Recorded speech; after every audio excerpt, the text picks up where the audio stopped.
Hi everyone. This will be the last of the simple introductory videos to sound on the Arduino.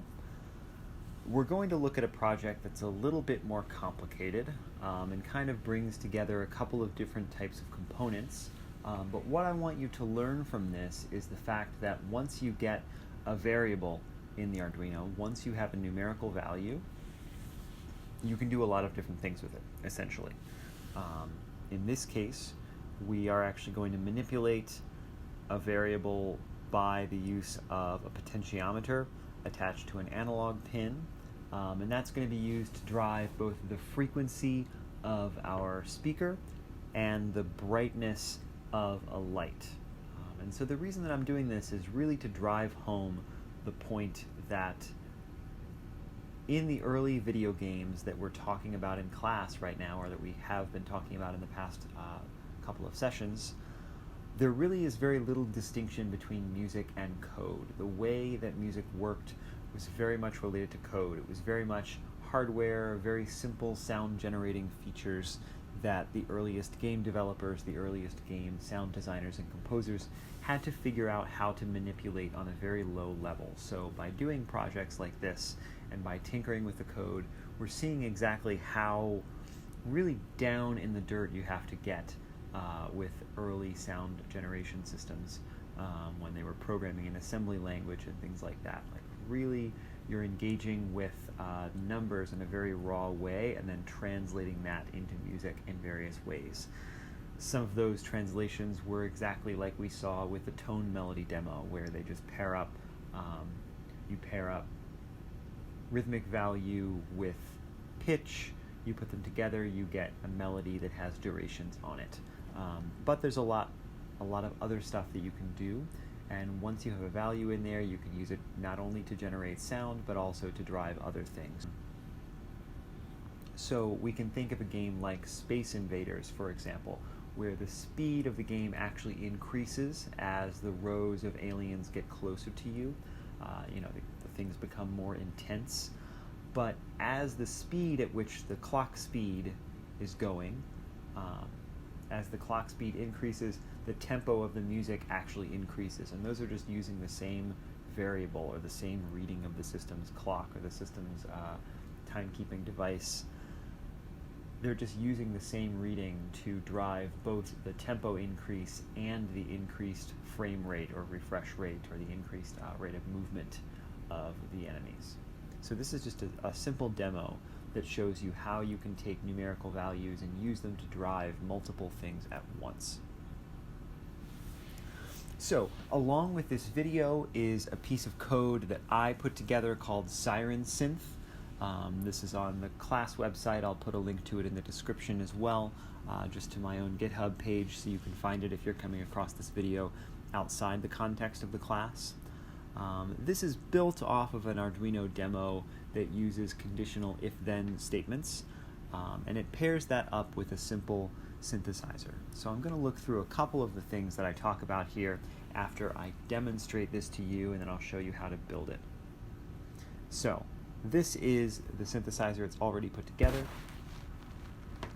Right now, built into this is a sort of little kill switch where if you turn it all the way down past a certain threshold, it will go silent and dark, which is very nice because when it's on, it's just a continuous buzz. So you can hear this is how it works. I'm going to turn the potentiometer up.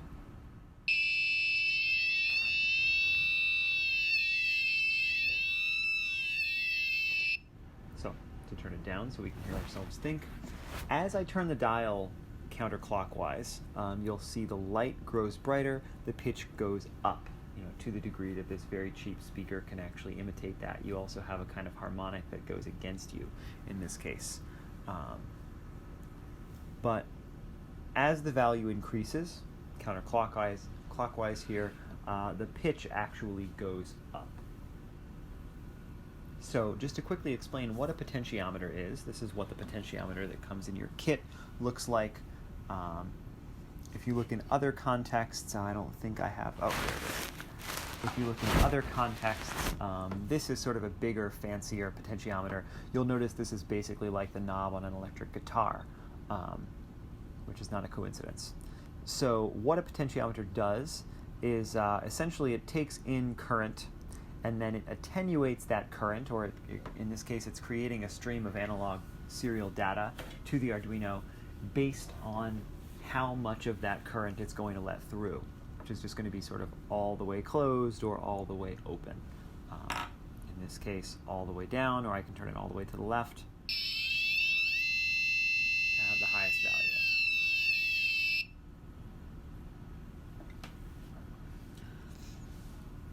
So, if we look at the parts of this, I'm going to take the parts apart, then we'll walk through exactly how to put this thing together. I'm going to take the components out, pop all of these off, and I'm going to press the reset button on my Arduino so that as we're putting it together, it's not making any noise, and so we can sort of start from scratch. So there's a little red button. I'm just going to press that, a little light flashes, and we're all ready to go. We've cleared the current program out of memory. So there's a series of instructions here. There's some prose directions that explain a little bit of what we do. The way the circuit works is, first of all, you take your potentiometer, which just has 3 little pins here. If you can see that on the camera. So you want your data going from the central pin. In this case, they're sort of triangular. In the case of another one, it might be the middle pin. But we want our data coming in and out of the second pin. I'm using an orange cable for the power here, and I'm using a black cable for the grounding. I always like to plug the ground in first. It's just a good habit to be in. There we go. Next, we're going to plug the potentiometers, the orange cable instead of the red, into the 5-volt port. And so 5 volts is going to give us 1 kilobyte of data, 1024 bits, bytes that go from, bytes that go from 0 to 123 in this case. So that's going to be sort of the resolution or the range of the potentiometer. You'll see in the notes here that if you plug it into the 3.3 volt, if you think about that, it's really only giving 2/3 of the current of the 5 volt, and so you have about 2/3 of the range. You have 0 to 665. So finally, the data port here is going to go into analog pin 0. So that's all plugged in. I'm just going to turn the potentiometer all the way down. It already is. So that's the potentiometer. Next, we have our buzzer, which is working exactly the same way that it did in the tone melody example. So I'm going to find the other grounding port, plug one of its cables right in there, and we'll put the data cable back into digital port 8. So that's 2 components. Finally, the LED. So your starter kit has a whole bag of LEDs like this, light emitting diode. So what that stands for, you can pull one out, you can bend the little arms to it as much as you need, and we're going to plug one of these into the other grounding port over here. Let's see, it's this one, and then into digital pin 10. So we just want to make our connection there. So right now nothing is happening because I haven't actually sent the data over. Let's just confirm that everything works. I'm going to go ahead and send the data.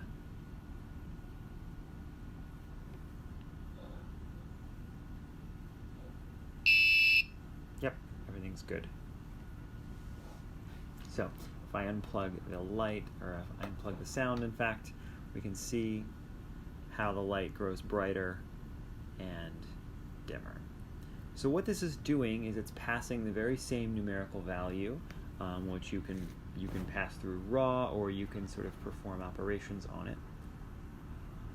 It's passing the very same numerical value to the light and the speaker. So let's look a little bit at how the code works.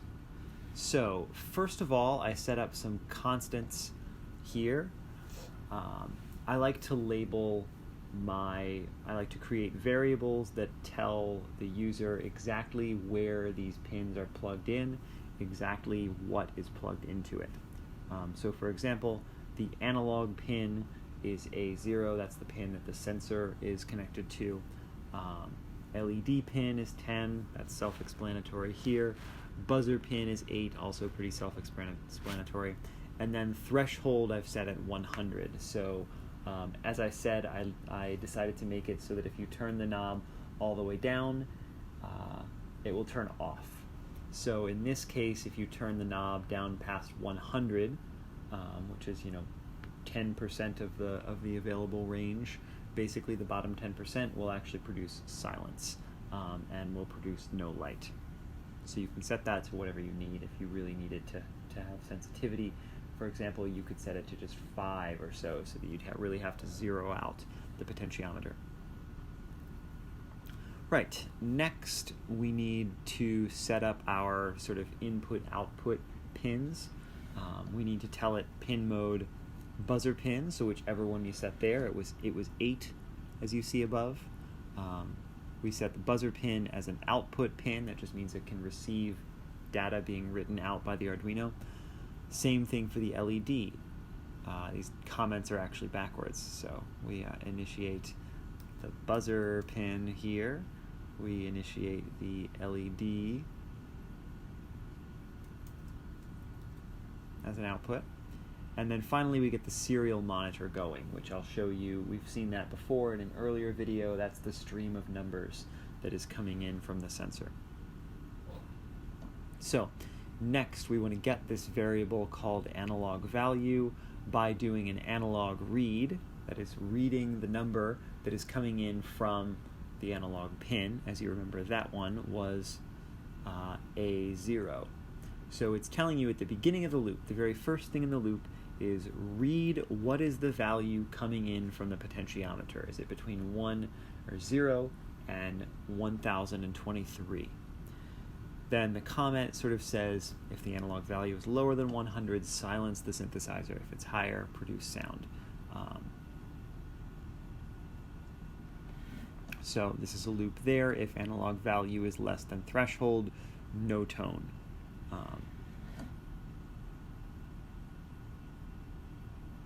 Else, tone, basically. Comes out, the tone, buzzer pin thing.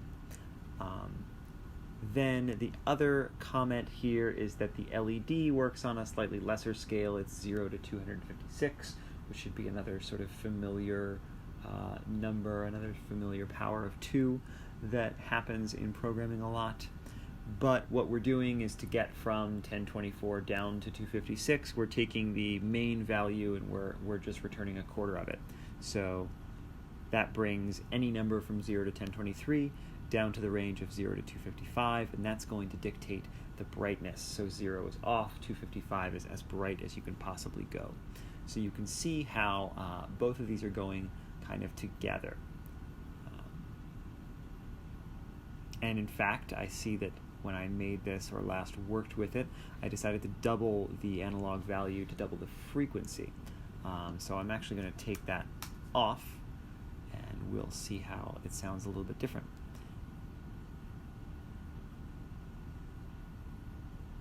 So then finally, we have a little bit of a delay in between readings.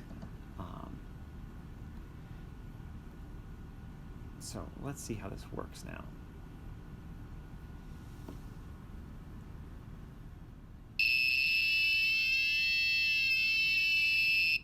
So it's a little bit different. I might even divide it by 2, try to change the register.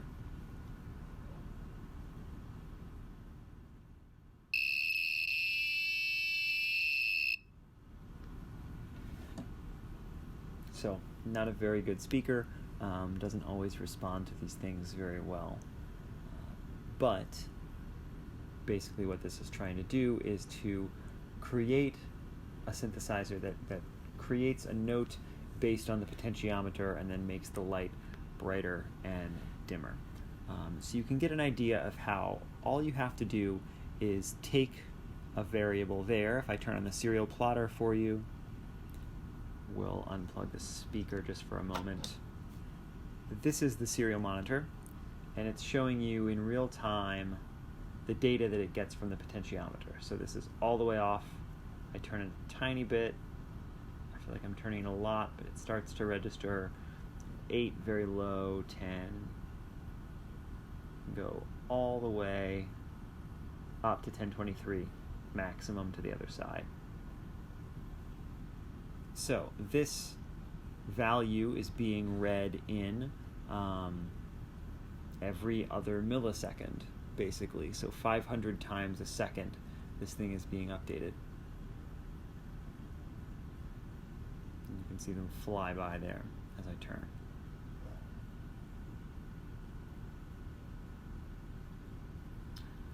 You can also see just firsthand, if I unplug it, the value is gone. Then I plug into the 3.3. We're going to light this up again, and our maximum value is now going to be 673 or so. It's kind of fluctuating there at the top end, all the way down to 0 again.